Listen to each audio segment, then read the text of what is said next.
some extra for your offering or wherever you want to put it. But she did. She put in 8 pages of verses for me. We'll give it to, we'll just put it into Lydia Riley's.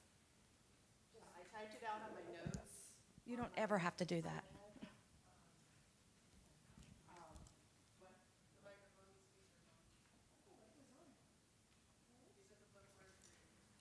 It was green. Oh, there we go. Okay. All right. So it's been a busy week for us too, but not as busy as Miss Amy. So I'm always happy to help her out when I can. So we have a list of verses here. God's really been, not just this week, but just over the past several weeks, I've been thinking a lot about the tongue, about the way we use our words, our mouths. And so I decided this week, when I knew I was going to speak, to just kind of dig into that a little bit more. And so we have a lot of verses. We're not going to cover all of them, but I figured it would be good to have them for you to continue reading through, basically what God says. I only did a 2-word search. So I have the tongue was the first word, and mouth was the second word. And the tongue is mentioned 160 times in the Bible, and the word mouth is mentioned 410 times. Now, of course, not everyone is about how we use our tongue or how we, use our mouths with our words, but there are a lot, obviously. So what I'm going to do is go through, and we're going to start just kind of breaking down some of these verses. This week, I felt like just digging into the scripture on this would be really, really helpful for myself, hopefully for you ladies as well. So let's just jump right onto that first verse there. 2 Samuel 23:2, the Spirit of the Lord spoke by me, and his word was on my tongue. And I looked at that verse, and that says to me that the Spirit inside of us, in this case, we're in 2 Samuel.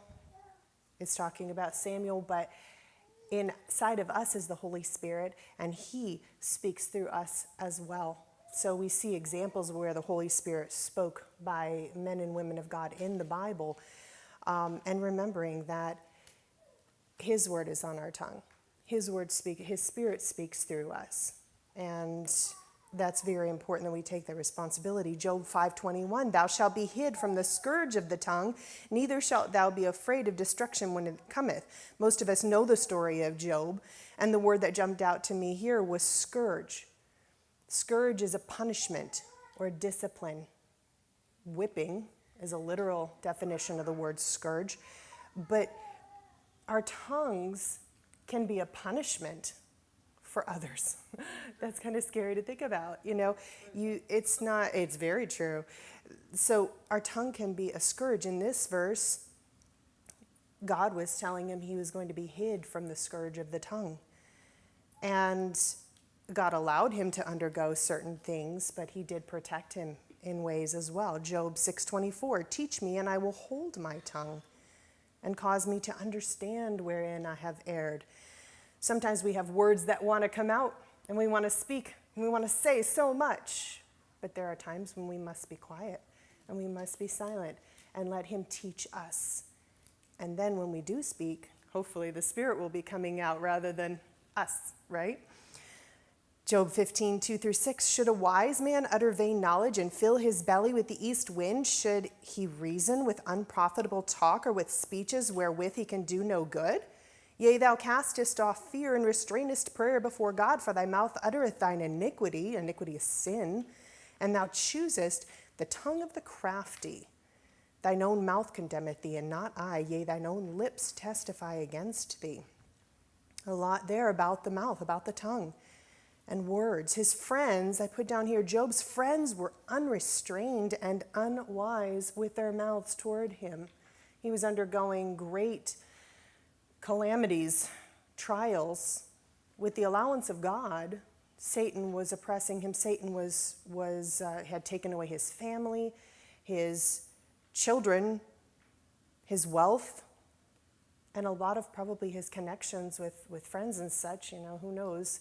He had a reputation as the wealthiest man, and then he lost everything. I can imagine that probably ended some of his connections.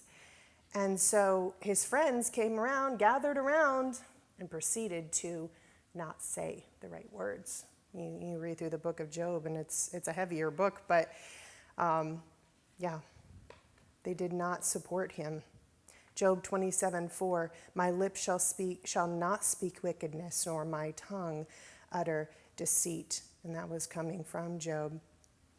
So his friends, they looked at him and they accused him of, you must have done something wrong. That's why God is oppressing you. That's why God is giving you these trials and such. And heaven forbid we ever say that to someone in our life who is undergoing a tough time. That, you must have sinned. And that's why God's doing this to you. Good friends. Psalms 5:9, for there is no faithfulness in their mouth. Their inward part is exceeding wickedness. Their throat is an open sepulcher. They flatter with their tongue. A lot of these verses use the word flattery. I looked it up in my old dictionary. It says false praise for the purpose of gaining favor or influence. So flattery is false praise. It's a type of deceit. It's words that are not true. And so he's talking here in Psalms about someone who doesn't have faithfulness in their words, who is exceedingly wicked, and they flatter to benefit themselves. They lie, right? All these things. We're talking about some negative types of the tongue. We're going to get to some more positive types in a little bit.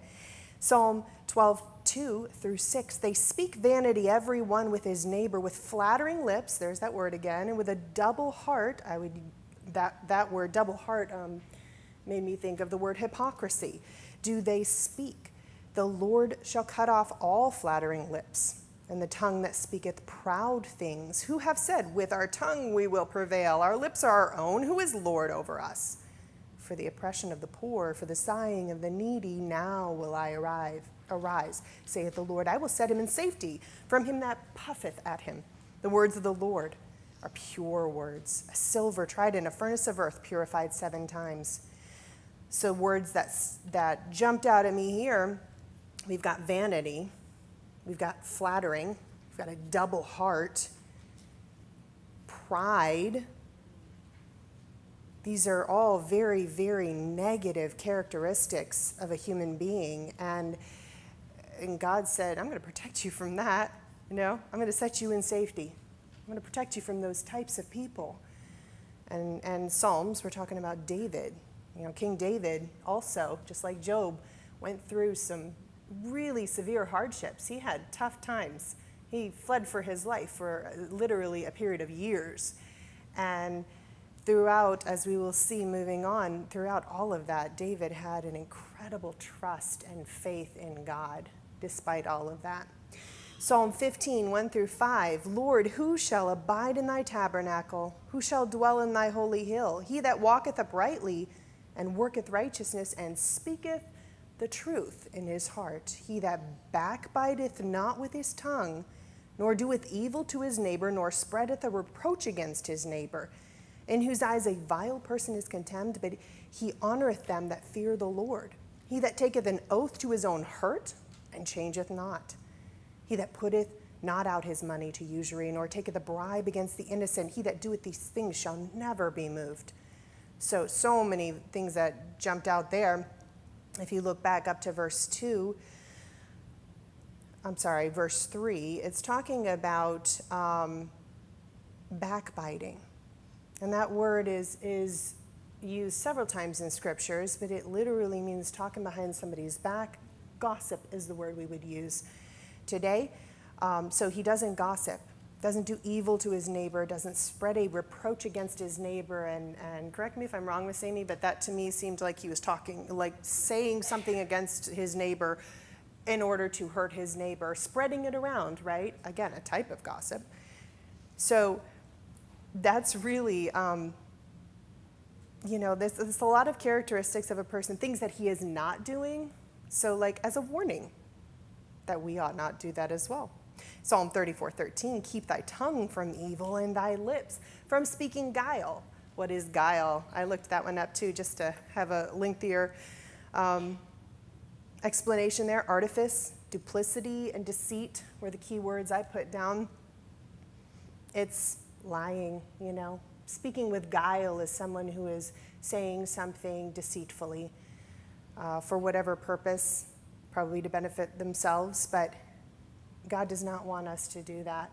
There are times when we use our words and we try to get things, right, with the way that we're conversing with someone. We have to be very, very careful. That was one thing that I really, it was over and over and over again. I was seeing in this series of verses as I looked through them and I studied on them that God hates lying. He really hates deceit. It's huge to him. And there are little things and there are big things, but we have to be careful, even the smallest things in our lives, that they are honest and upright and truthful. Because, again, this study for me was, what does God say about the tongue? There's so much right now about free speech and about, being an American, being able to say whatever you want and all that. I would say, I'm an American, I'm a patriot, but I'm a Christian first. And I was reminded of that this week. And you can't watch TV or look on the internet for news or wherever you get your sources. You can't look at any of that or listen to any of that without hearing someone just kind of ripping apart somebody else with their words. And it's in the name of good things sometimes. We must be so careful because we are Christians first. Psalm 35:28, and my tongue shall speak of thy righteousness and of thy praise all the day long. Again, David, he's in trouble. He's scared, he's running. Life is not great for him all the time, but he's praising God all the day long, he says. And that's pretty powerful. The mouth of the righteous speaketh wisdom, and his tongue talketh of judgment. Psalm 37:30. So when we speak, we ought to speak with wisdom. Proverbs has a lot of verses about wisdom, of course. And our tongue should judge, right? Speaketh of judgment. Judging is not always a negative thing. I know I've mentioned this before, but we are called to be righteous judges, to be righteous in our judgment. So you weigh out a matter, right? You look at something, you judge what ought to be done or how it ought to be done. As mothers, as some of you teachers, or even grandmothers, we have people underneath us in, even in Sunday school classes, those teaching the little ones. We are to be a righteous judge. And so when we speak, and I could say, even in working with my own children, there are times when I'll say something, and then one of my children will be like, that's not the way it was though, Mom. And then they'll clarify, and I'll be like, you know what, I should have checked that out more thoroughly before I, made my judgment, right? And then I have to backpedal, and I try to be very humble in those situations because that's really important that we are a righteous judge and we are fair and do not create bitterness within those who follow us and are underneath us. Moving on, Psalm 39, 1-5. I said, I will take heed of my ways that I sin not with my tongue. A lot of people probably don't think about that. There's all kinds of sin, right? There's sins of the body, there's sins of the mind, there's sins of the tongue. And here, David says he's going to think about it. I will take heed. I'm going to pay attention here of my ways that I sin not with my tongue. I will keep my mouth with a bridle while the wicked is before me. What jumped out there for me is that he said it while the wicked is before me. Well, he's got somebody in front of him who's not doing right, most likely, but he's still like, I'm keeping my mouth. I'm setting, or it's not the setting a watch, that's the wrong verse, but sinning not with my tongue. So he's quiet. I was dumb with silence. I held my peace, even from good, and my sorrow was stirred. My heart was hot within me while I was musing. He was thinking about all this, but he wasn't saying anything. He had a bridle on his mouth. He was being quiet. He said, while I was musing, the fire burned. Then I spake with my tongue. Lord, make me to know mine end and the measure of my days, what it is, and that I may know how frail I am. Behold, thou hast made my days as an handbreadth, and mine age is as nothing before thee. Verily, every man in his best state is altogether vanity. There's an element of humility and submission in this series of verses. He was careful with what he said, even in front of the ungodly, because he understood the responsibility that he had to not sin with his tongue. That's a big deal. Psalm 64, 1 through 5. Hear my voice, O God, in my prayer. Preserve my life from fear of the enemy. Hide me from the secret counsel of the wicked, from the insurrection of the workers of iniquity, who whet their tongue like a sword and bend their bows to shoot their arrows, even bitter words that they may shoot in secret at the perfect. Suddenly do they shoot at him and fear not. They encourage each other in an evil purpose. They commune in laying snares privily. They say, who shall see them? So what does that say? That's, again, Psalms. We're still talking about David here. He's praying to God to preserve him. And he specifies here that these words, so we're not talking about physical violence here. We're talking about words. He uses terms like a sword and arrows. And he's referring to bitter, angry words, sinful words. They're shooting at him. They're laying a snare. Do our words hurt and wound at times? We must be so careful that they don't. That we are always speaking in love. There are times when we have to say hard things, when the truth must be spoken. But how do we do that? Do we wound? Do we destroy with our words? Do we hurt? Our spirit matters. Where it's coming from matters. I think that's kind of what, that's what I took away from this series of verses. Psalm 71, 24, my tongue also shall talk of thy righteousness all the day long. For they are confounded, they are brought to shame that seek my hurt. So David says here, he's talking about God. Right? When all the bad is happening, when everything around you seems so dark and so hurtful and so scary, talk of his righteousness, talk of his goodness. Let your words, let your mouth be filled with his goodness and share that. It should be an overflow for everyone to hear of God's goodness, his righteousness.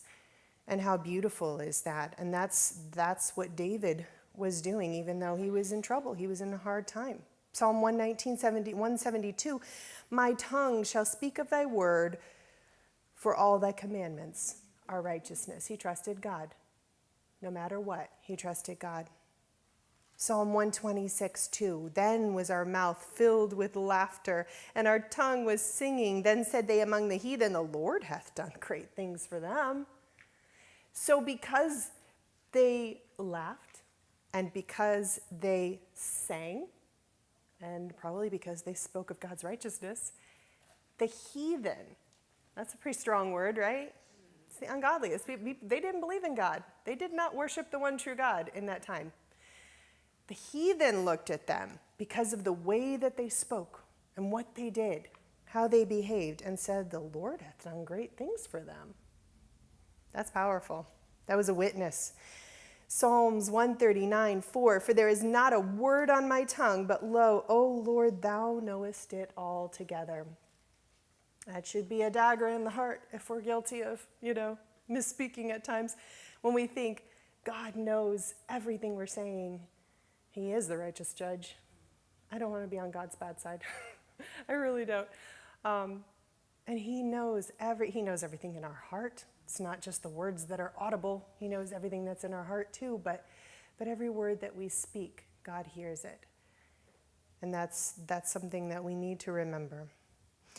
Proverbs 6:16 through 19. These 6 things doth the Lord hate. I love this series of verses because I use it a lot with my children, actually. I've mentioned that before. Yea, 7 are an abomination unto him. A proud look, a lying tongue, there we go, hands that shed innocent blood, a heart that deviseth wicked imaginations, feet that be swift in running to mischief, a false witness that speaketh lies, and he that soweth discord among the brethren. So 2 out of the 7 are about the tongue. They're about the mouth and what you do with it. A lying tongue, and also separately a false witness, which is also lying, but perhaps in a different way. You're lying to the hurt of another individual. You're being a false witness against someone, and that hurts others. You know, you can lie some people lie and think, oh, I'm not hurting anybody, right? That's still a lying tongue. But then you've got that other element where you are literally looking to hurt someone with your tongue and the words that you're saying, because you are spreading deceit. You're spreading lies about someone else. Proverbs 10:20, the tongue of the just is as choice silver, the heart of the wicked is of little worth. I'm going to move on there. Proverbs 10:31, the mouth of the just bringeth forth wisdom, but the froward tongue shall be cut out. And I did a word search on froward. It means perverse, unyielding, ungovernable. And that word is used a lot, actually, in the book of Proverbs, froward, not just in regards to the tongue, in regards to, the froward man, the behavior, and such. But the froward tongue is ungovernable. It's unyielding. Have you ever talked to someone and you couldn't convince them of the truth? You couldn't convince them of the right way. They were unyielding. They were ungovernable. They were unable to be persuaded. That's froward. That's a froward person. And so the froward tongue is perverse. And this verse says it shall be cut out. That's pretty severe. Let's not do that today. Proverbs 12:18, there is that speaketh like the piercings of a sword, again, wounding with our tongue, but the tongue of the wise is healing. What's the opposite of wounding with your tongue? Bringing healing with your tongue. How many of you know someone that just probably popped in your mind right now, who every time they talk to you, every time you have a conversation, you walk away feeling better? You feel like that warmth, that encouragement, that uplifting. And I know people like that, and they're such a joy to be around, and you literally feel better when you leave their presence. We ought to work to be that ourselves. Not wounding, but healing with our tongues. Proverbs 15:2, the tongue of the wise useth knowledge aright, but the mouth of fools poureth out foolishness. That would be embarrassing for someone to look at you and think, man, they're just pouring out foolishness, right? I don't think that's the case for any of the ladies in this room. In fact, I'm not teaching this or doing this Bible study for anyone here in particular, myself probably more than anybody else, because I am always working on my tongue. I'm a strong person. But I think that using our words, it says the tongue of the wise useth knowledge aright. We have a lot of knowledge. Do we take that knowledge and use it properly? Do the words that come out of our mouth uphold God's words, God's wisdom? And is that visible, or I should say audible, as we're speaking? We should never be pouring out foolishness. Children are immature. They do not have the wisdom of those who are older, right? That's not necessarily that they're fools. They may be more simple ones, as the Bible would term it. But the wisdom that we are to speak with, that's something that comes through, life experience, but also knowing what God says in His Word. Digging into the Word and understanding His heart, His mind, His principles, and then His wisdom becomes our wisdom. We don't have to experience everything in life to have the wisdom about those situations, because we have His Word that teaches us, and that's wonderful. I'm so grateful for that. Proverbs 15:4, a wholesome tongue is a tree of life. What a beautiful, beautiful verse. But perverseness therein is a breach in the spirit. That's really powerful. That word breach is an opening, right? It's where something can get in. A breach in the spirit, if you have perverseness in your heart, in who you are, it'll come out in your words, but it causes a breach in your spirit. Have you ever talked to someone who was hurting and they were, you could see that there was a way that Satan was going to be able to get to them because they weren't guarded in their spirit. They had opened up a breach. And it could be a wicked person. It could be a Christian who's just hurting. We have to be so careful to guard that about ourselves. And a wholesome tongue, as opposed to perverseness, your wholesome tongue is going to be life for you and for others, those who are blessed to experience that wholesome tongue. But that breach in the spirit it jumps out at me in that it gives you a vulnerability, and Satan can attack us in so many ways. It can come at us, you all know. I mean, it can be something as simple as listening to the news. And if you are not in the right place in your spirit, he can get to you and put doubts in your mind. And that's huge. So I don't want to get too bogged down on any one verse here. Proverbs 17:20. Did I skip one? I did. Proverbs 16:1. The preparation of the heart in man and the answer of the tongue is from the Lord every single day. Just about every day. It's actually in the evenings that I pray it. I pray it with my girls. Lord, help us to speak and to do everything tomorrow to your honor and your glory, so that every word that we speak and every action that we take blesses those around us and honors you, God. Almost those exact words I pray almost every night. I pray them most often with Emma because we have some special times at bedtime. That's her hardest time. But with all of my girls, because they're children. They're still immature. They don't have the wisdom of the ages. And that's so important that everything that comes out of us comes from God and also honors him. So that's a prayer. That's a daily prayer.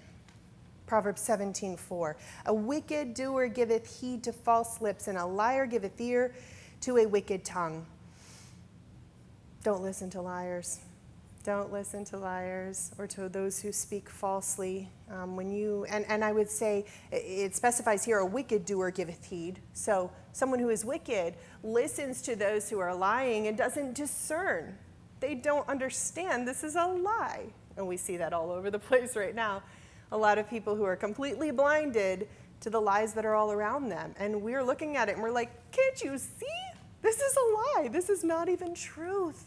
And they don't see it, because they are not godly. They do not have the wisdom of God. They do not have the discernment that comes from God. So, I lost my spot. What am I on? A wicked doer giveth heed to false lips, and a liar giveth ear to a wicked tongue. So we shouldn't listen. We should pray for discernment. That's a prayer we should have often, if not every day, that God would give us discernment to work through, just pierce through all the lies that are around us. Proverbs 18:21, death and life are in the power of the tongue. Those are some strong words there. It's death and life, and they that love it shall eat the fruit thereof. We all know people who have made devastating choices for themselves, and then when you look into that situation, you realize they were bullied, or they were, there was something, some outside people who were oppressing them and hurting them. And sometimes it's at school, sometimes it's just out in society, and they can't handle that, right? Death and life are in the power of the tongue. We can bring people to very bad places when we tear them down or when we hurt them. So always speak life, right? Always make sure that your words bring life. Again, that person who came to mind a few verses back, who always brings healing with their words and makes you feel so much better just leaving that conversation. By much forbearance, Proverbs 25:15 is a prince persuaded, and a soft tongue breaketh the bone. Sometimes the softest approach can melt the hardest heart. Our words don't always have to be tough in order to move the person that we are talking to. Sometimes a really soft, gentle approach can be very, very effective. And for those of us who are really strong, like that's sometimes work. That's a little more difficult, right? And we have to work at it. But I think God calls us to work at it. Obviously, we have verse upon verse upon verse. Proverbs 25:23. The north wind driveth away rain, so doth an angry countenance a backbiting tongue. Again, backbiting is gossip. So if we hear someone gossiping, we shouldn't allow that. If nothing else, we change the subject. We move on to something positive, something wholesome, something that brings life. But don't allow people to tear other people down in your presence.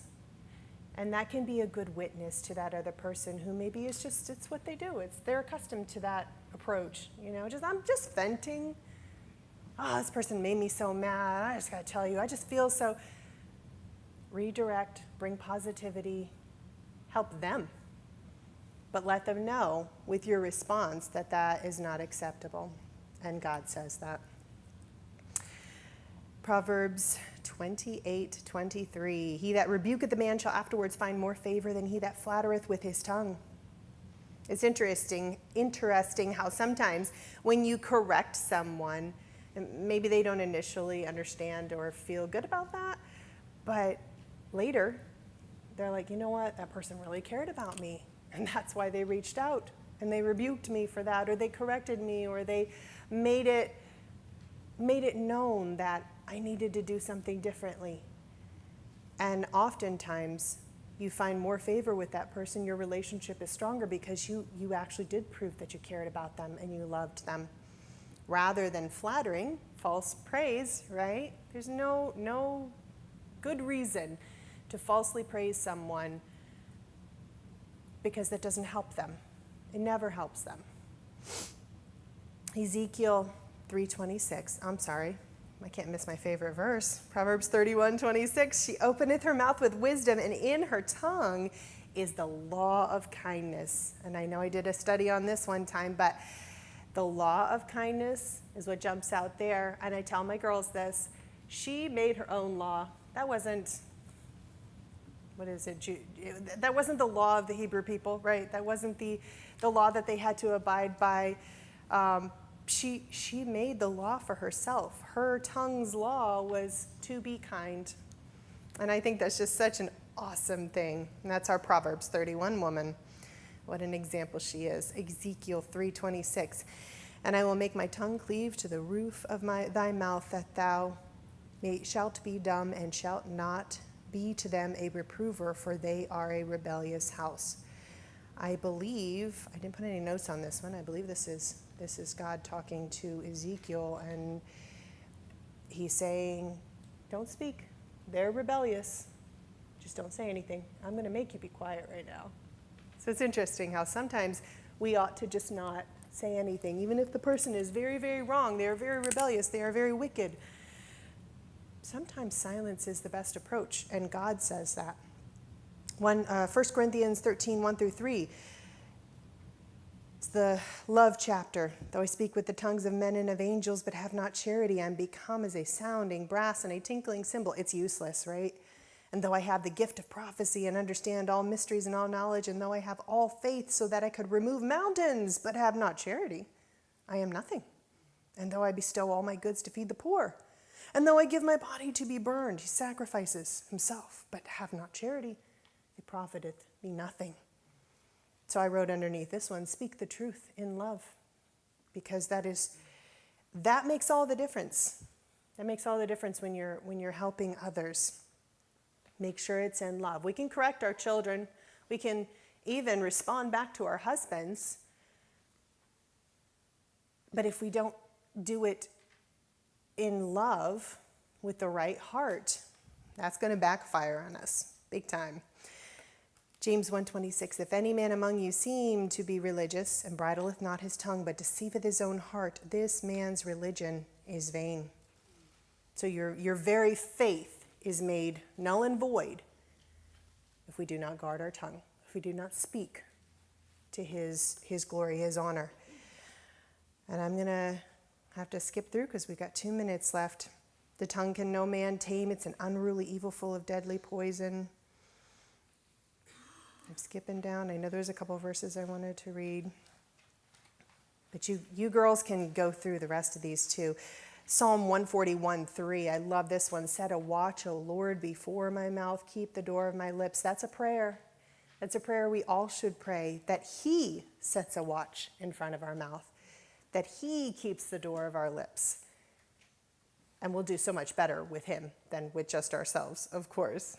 We don't always have the willpower, but he has the strength, and we can do all things through Jesus Christ. Looking down at, again, I knew I was going to run out of time. The Bible's so good, you know. There's so much wisdom. And I really do hope that you finish reading all of these and pray over them, and that we as women can take very seriously our speech and how we interact with others. And in a world that we live in right now that is, I think, even more important than ever, because we're in a world where everybody says everything they want and they don't care about the consequences. And God isn't on that page. Obviously, he's not on that page. Look at the very last verse there, and I'm done. O generation of vipers, this is Jesus talking. How can ye, being evil, speak good things? It's like a bunch of snakes. For out of the abundance of the heart, the mouth speaketh. So my challenge to us all today, myself included, is that we pay attention to what's inside of us. We pay attention to our heart condition, to our spirit, because what's in our heart, the abundance of our heart, the mouth speaks from that. And our overflow out of our mouth is going to come straight from our heart, from our spirit condition. So my challenge to each one of us today is that we really, really take that as a personal responsibility. Keep your heart right. Keep your spirit guarded. Don't let everything that's going on in the world today bring you down, you and God. And your words will bring healing and life and blessing and joy, and righteousness will be shared, his righteousness. And what a beautiful thing that is. Dear Heavenly Father, thank you so much, Lord, for your word and your goodness. Put your words inside of our mouths, Lord, that we can share that goodness with others. Amen. Thank you, ladies. Yes, ma'am.